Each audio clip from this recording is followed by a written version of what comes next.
On today's episode, I'm going to be talking about vertical integration in the vertical integration periodization model that Charlie Francis really brought to the forefront of strength and conditioning. So to really understand vertical integration periodization, we need to understand two other types of periodization that are more common than it. And these two types of periodization are linear periodization and nonlinear periodization. Now, linear periodization is really the quintessential block model, something that's used a lot in the United States, but it's also used a lot in really Eastern Bloc literature, especially works put out by the likes of Tudor Bompa. And what linear periodization or block periodization is working on a specific quality with that focus for one phase and then moving to another quality or focus in the next phase. So this might seem like something such as anatomical adaptation or volume acclimation phase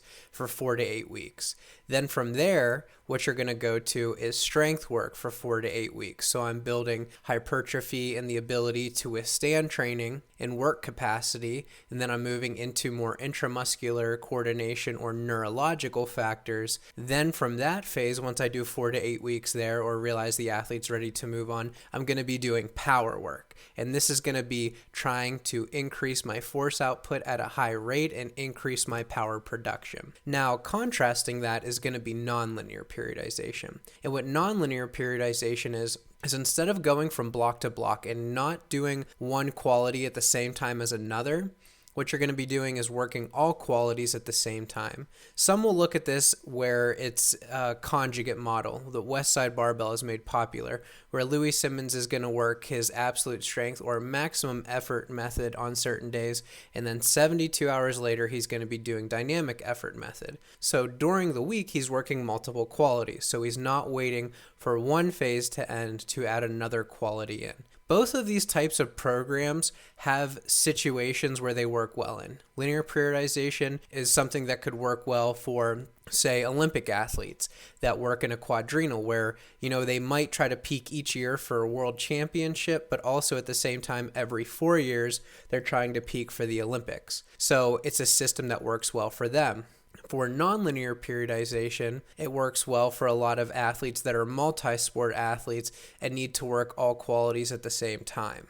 Charlie Francis came up with vertical integration, which is kind of a meld of linear and nonlinear. Because with vertical integration, just like with nonlinear periodization, you're working all qualities at the same time. However, there's varying degrees for each quality on what percent of, say, a pie chart that is your overall training that each quality takes up. You might be able to have a very large, such as 75% or 80% of your training focusing on a certain quality, which is a lot more like linear periodization. And sometimes it gets tricky because you're trying to figure out what's going to take up my pie chart.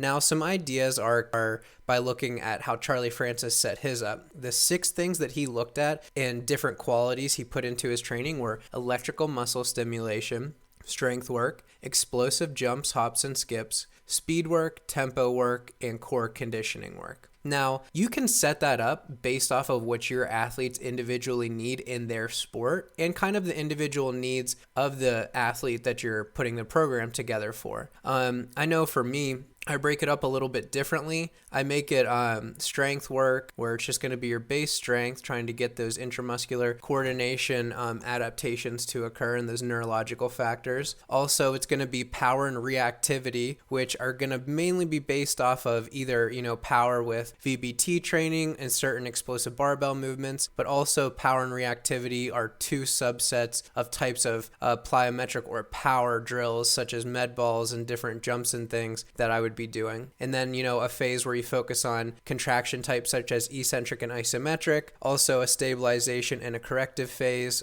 overall work capacity and anatomical adaptation, acceleration, and upright running. So really, I'll put all those different qualities into varying degrees, but I'm going to try to maintain at least a tiny bit of each one of those qualities throughout the year and just vary what the emphasis is going to be on based on where the athletes are at. So like I said earlier, it's nice because it's similar to linear periodization where you can work on one quality to a majority of a degree throughout the year with that athlete based off of where they're at. So if I have a low-level athlete or an athlete that is higher level but just getting into training, and I realize that they need to increase work capacity, their body's structural makeup, as well as just maybe like increasing muscle size, maybe I'm going to do that anatomical adaptation as well as like a stabilization, even an eccentric and a work capacity phase. Now, in putting all that together, those are going to be my main focus. So maybe I'm going to start out number one,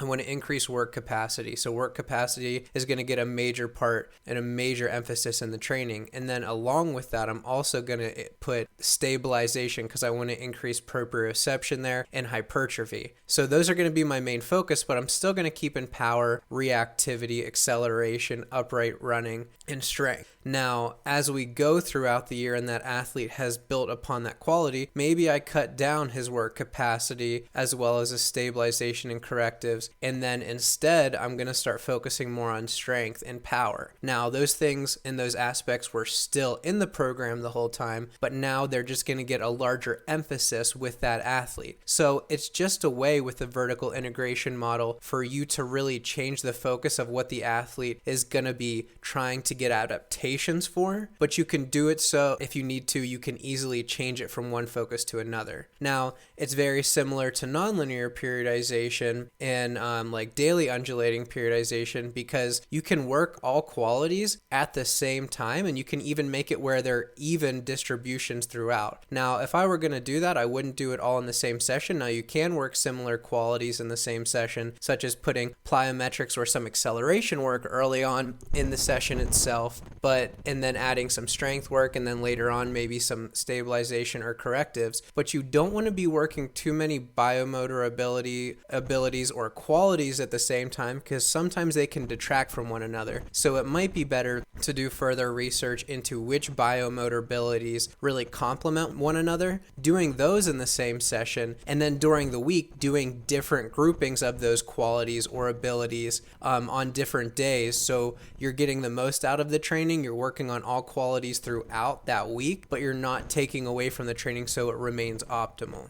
Now, there's a lot of benefits that come with the vertical integration model. And the nice thing about it is, number one, you're never too far away from any one quality, especially with lower level athletes that are multi-sport athletes and even ones that are single sport athletes. There's a lot of competition throughout the year. They don't have 1 year to prepare. They don't have 6 months to prepare a lot of the times. They really never have 4 years to prepare for competition. So you need to be able to maintain all of those qualities to some degree at the same time. So you can easily go from, okay, we're focusing on work capacity as well as eccentrics right now in the training phase, but we're keeping in power and we're keeping in reactivity and strength because we know that we have to be able to have that ability to contract at a high rate of speed and at a high velocity because they have a sport event coming up in 2 weeks. So I can easily switch from that eccentric focus 1 week going back into that reactivity and power and high velocity contraction focus and be prepared for the sport. Then when I finish that competition, if I have time, I can go back to that eccentric focus or isometric because I've realized in training that the athlete needs to build that quality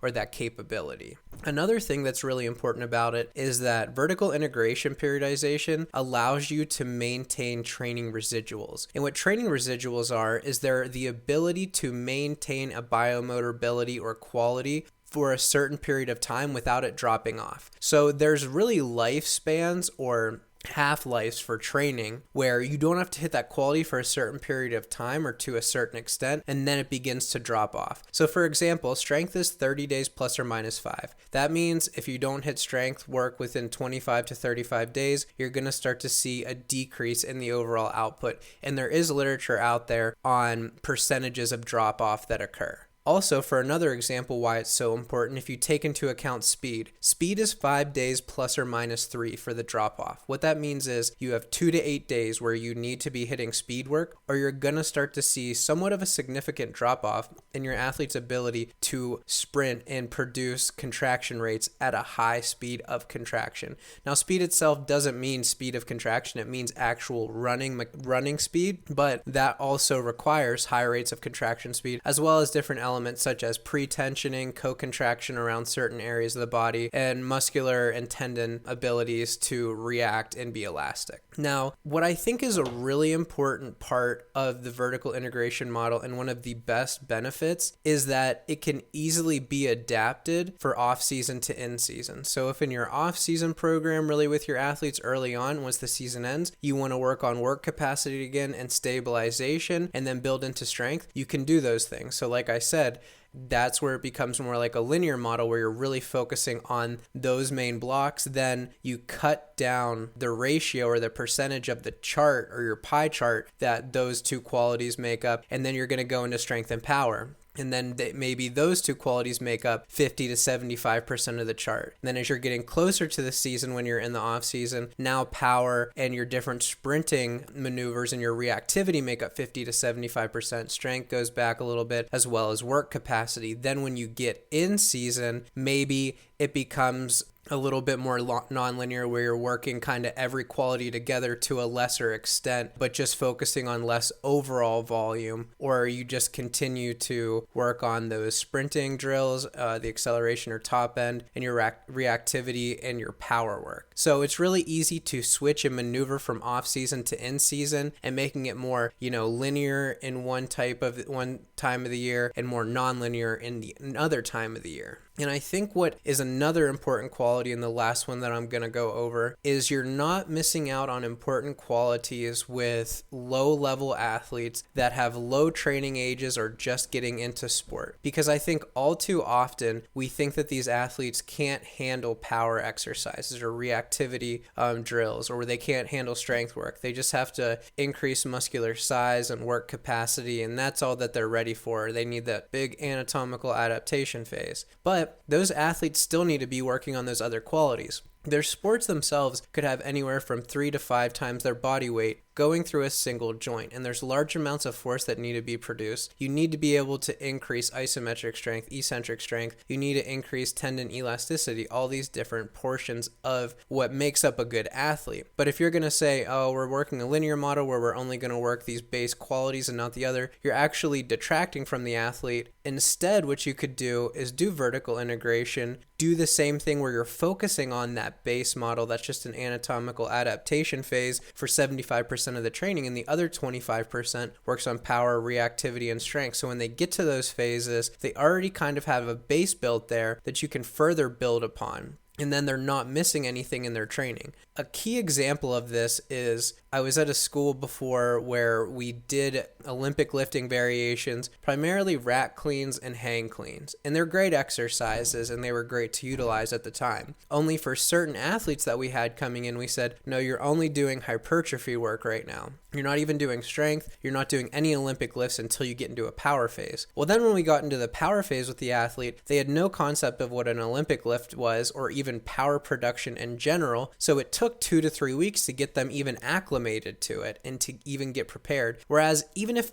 5 to 10% of our training would have focused on Olympic lifting variations or power exercises, they would have been a lot more attuned to getting their body to produce that power quickly and do those Olympic lifting variations. So vertical integration just kind of gives us a way that athletes don't get too far away from a quality, that they lose that residual, and it kind of gives them early levels of education. And really what the human body needs is to be as well-rounded as possible. That doesn't mean work every quality evenly. Some athletes need to work different qualities more or less depending on, what their strengths and weaknesses are. Also, depending on what type of season, sport, or what portion of the year they are in at that exact moment. But it's important that, vertical integration is used, and it's used as a great melding between linear and nonlinear periodization so athletes can get holistic, well-rounded programs.